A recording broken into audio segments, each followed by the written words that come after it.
Morning everybody, this is Dave, and if you've been watching my quad tendon rupture recovery videos over the past year and a half, this is kind of my last installment, and as my year and a half is right about now, post-surgery, so I kind of want to take you on a journey of doing a lot of hiking, walking around today, and give you an update on my knee and some things that you can expect. So something's really cool.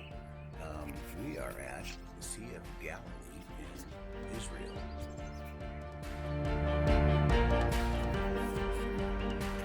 How about that? So we're doing a tour and we have a lot of things planned today. So I thought it'd be a really cool opportunity to not only share this country with you, but also give you an update of what you can expect around a year and a half in. So one of the things that some people have asked me about is, what does my scar look like? So I'll see if I can show you. Okay, so here's my knee today, and obviously you can see my scar here, but that's, normally, it probably looks worse right now than the way I'm positioned. But normally, when I'm looking down, I don't really see it all that much. So I think it's doing pretty good. So anyway, come on along today and should be fun.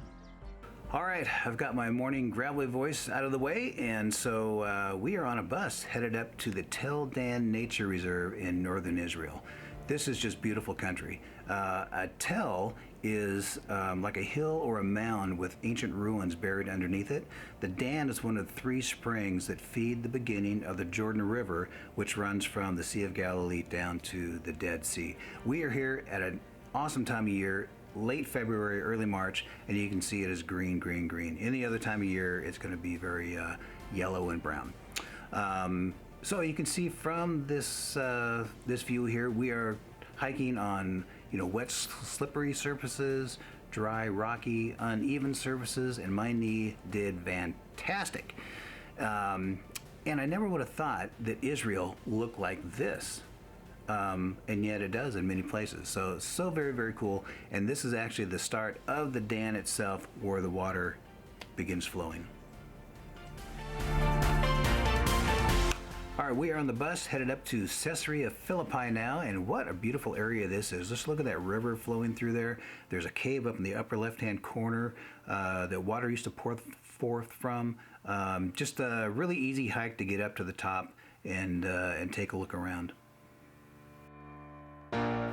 So once you're up on top, you can take a closer look at that cave that I had mentioned. That is very cool. The pagans of Jesus' time believed that that was a secret passage to the underworld, as they had no way of measuring how deep it was. Jesus then referenced that to his disciples when he was in Caesarea Philippi as the gates of Hades. Wow, a little biblical knowledge dropping on your head right there. So, gotta find some lunch, found an awesome Lebanese restaurant, and you can have some delicious falafel sandwich or chicken shawarma. All right, we are back on the bus and we are headed up to the Golan Heights. Wow, what an incredible historic area this is. Israel seized this land from Syria back in 1967 in the Six-Day War. And as you can see, incredible vantage point from this territory. It is not easy to walk. There's lots of cement foxholes, if you will, rocks, all sorts of things to climb over. But the views are incredible. That is Mount Hermon, which is part Israel and part Syria. You're looking at the buffer zone between Syria and Israel below. Don't go down there. All right, we are back on the bus and we are heading to Jerusalem.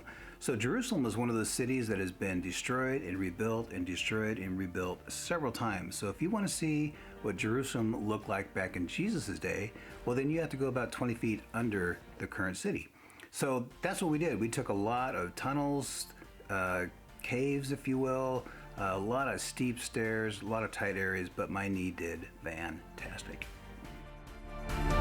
All right, we are headed further south now to the En Gedi Reserve, and I was super excited about this place because this is where David, of David and Goliath fame, was hiding from King Saul, who was trying to kill him. And the hike, as you can see, it was like super strenuous, probably the most strenuous of our entire tour. Very steep, very slippery, a lot of water, a lot of loose rocks and things like that. You got to be really careful.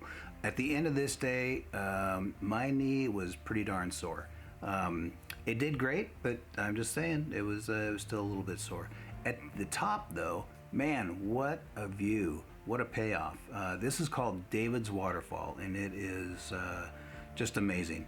Heading back down, again, gotta watch your step, very steep. The further south we went was the Dead Sea, and man, if you have never floated in the Dead Sea, you gotta go just for that experience. It's awesome.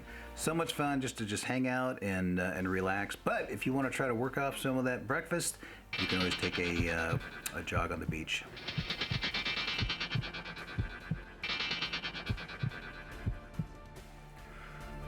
Alright, so every good travel video should end up with a nice sunset, right? So there you go. But this is really about my knee and not a travel video. So I thought I'd take the next couple minutes and just talk to you about my experience from the last video, improvements I've seen and things like that. So I think number one is I really don't think about my knee much at all. You know, on this tour, there's lots of times when I would, you know, step off a curb accidentally because I was looking around. Just uneven surfaces, things like that. Those things really do not bother me anymore. And I remember, you know, even 9 months to a year in, that would have been very challenging, you know, going on any kind of those surfaces. So big improvement in that area. You know, we did a lot of walking on that tour, and my knee did get sore, as I mentioned. There's a couple of the days. At the end of the day, it's like, man, my knee was it was ready for some rest. But a good night's sleep cleaned it all up, and I was good to go for the next day. It's kind of interesting. Actually, I was getting more like sharp pains in my right knee, my other knee, than I was in my repaired knee. So I take that as a good sign and a bad sign. So I don't know what's going on with my right knee, but like I said, my left knee was more about just fatigue and being tired, no sharp pains at all. You know, one of the things that I did with the airline is I requested aisle seats on the right-hand side of the airplane so I can get my left leg out in the aisle. Really, you can't do that because those flight attendants are going up and down constantly, and they will whack your ankle, your elbow, anything hanging over. That's fair game for them. So you can't really do that anyway. But I did find that I could put my leg really comfortably, stretch it out under the seat in front of me, which is a huge help. Now I'm only 5'8", 5'9", so if I'm 6'3", I don't know if that would work or not. But at least for me, I was able to do that.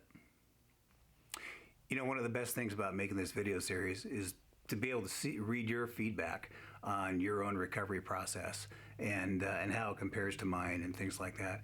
And one thing is very clear: there's a lot of ways to get into this club, right? I stepped backwards off a retaining wall. Other people have fallen downstairs. Some people have slipped on ice. There's numerous ways that you can you can end up like this. But I've also learned that there's many ways to recover from this as well. So that has been very interesting.